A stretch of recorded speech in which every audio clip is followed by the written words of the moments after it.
रमजान क्या आया जैसे कराची पर भिखारियों ने यलगार कर दी हो। फुटपाथ, होटल, दुकान या मस्जिदों के बाहर भिखारियों के जत्थे दिखाई दे रहे हैं। मोहतात अंदाजे के मुताबिक 24 करोड़ की आबादी में तकरीबन 4 करोड़ के लगभग भिखारी हैं और रमजान उनकी कमाई का सीजन। 4 करोड़ भिखारियों में से तकरीबन 1.5 करोड़ हट्टे कट्टे भिखारी मौजूद हैं जिनसे शहरी तंग दिखाई देते हैं। एक मोहतात अंदाजे के मुताबिक तकरीबन ये भिखारी सालाना 32 अरब रुपए सादा लौह शहरियों की जेबों से निकलवाते हैं। शहरियों का कहना है कि पथारों, दुकानों से कुछ खरीदना दोभर हो गया है।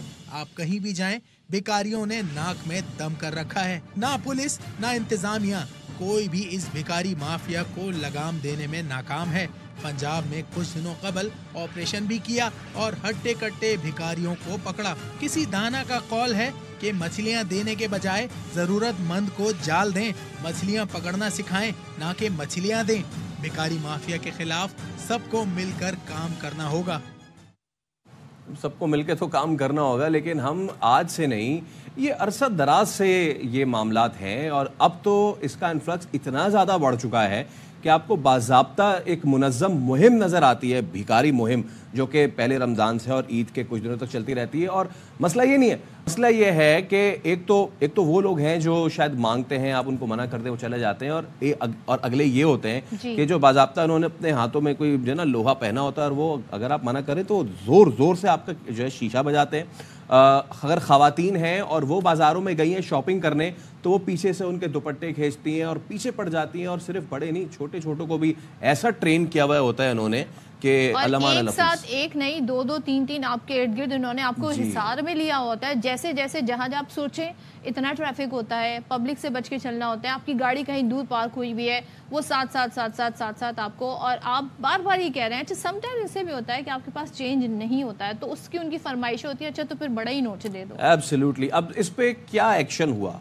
होता है नहीं होता है, क्यों नहीं होता है? हमारे नुमाइंदे सलमान लोधी हमारे साथ मौजूद है। सलमान, ये भिखारी माफिया पिछले साल, उससे पिछले साल, साल से कराची जो है इनके टारगेट पे रहता है, ये तो हम सबको ही पता है, तो ये पुलिस और इंतजामिया को भी पता होगा। क्या एक्शन लिया जाता है, लिया भी जाता है या नहीं लिया जाता?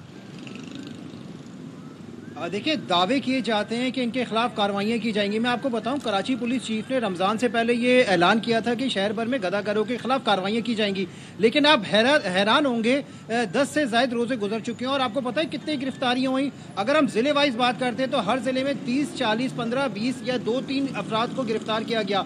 200 से ज़ायद अब तक पूरे कराची में, करोड़ों की आबादी वाला शहर है, लेकिन यहाँ पे 200 से ज़ायद भी गदागरों को गिरफ्तार नहीं किया जा सका।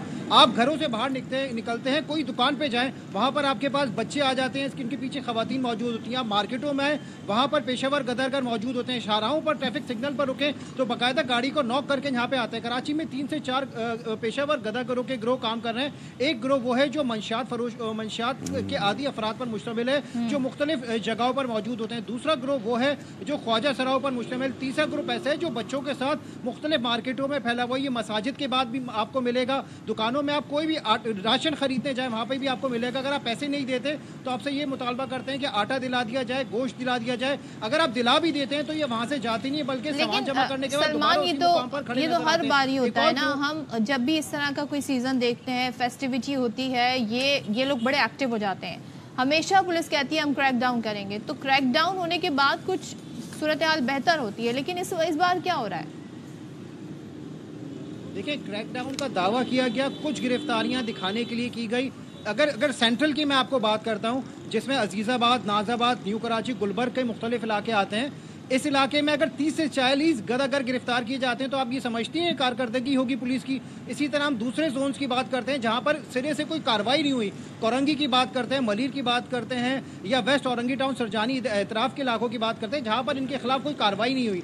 किसी भी इलाके में आप निकलें, आपको गदागर हर जगह नजर आएंगे, सिग्नल्स पर नजर आएंगे, लेकिन कार्रवाइयों के हवाले से दावे किए जाते हैं, इसी तरह इनके खिलाफ कोई कार्रवाई ना होने के बराबर है। अगर हम रवा साल से लेकर अब तक की बात की जाए, सिर्फ रमजानों की बात की जाए, तो 200 के करीब शहर भर से गिरफ्तारियां इनके नहीं अमल में लाई जा सकी। पुलिस की ये कहती है गदागरों के साथ कुछ खवातीन या कम उम्र बच्चे होते हैं तो वो क्या करते हैं, इनको ईदी शेल्टर होम भेज देते हैं, वहां पर ही कुछ अर्सा रहने के बाद वापस ये शहर की शाहराहों पर आ जाते हैं और फिर यानी कि कोई मुनज़्ज़म मैकेनिज्म आलम सलमान नहीं है कि अगर इस तरह की कोई चीज़ शहर पे टूट पड़ रही है तो ये पहले से पता है। जब आपको और हमें पता है, आपका बहुत शुक्रिया सलमान अपडेट करने के लिए, जब आपको और हमें पता है कि ये माशाल्लाह से 3 pronged स्ट्रेटेजी ले घूमते हैं जी।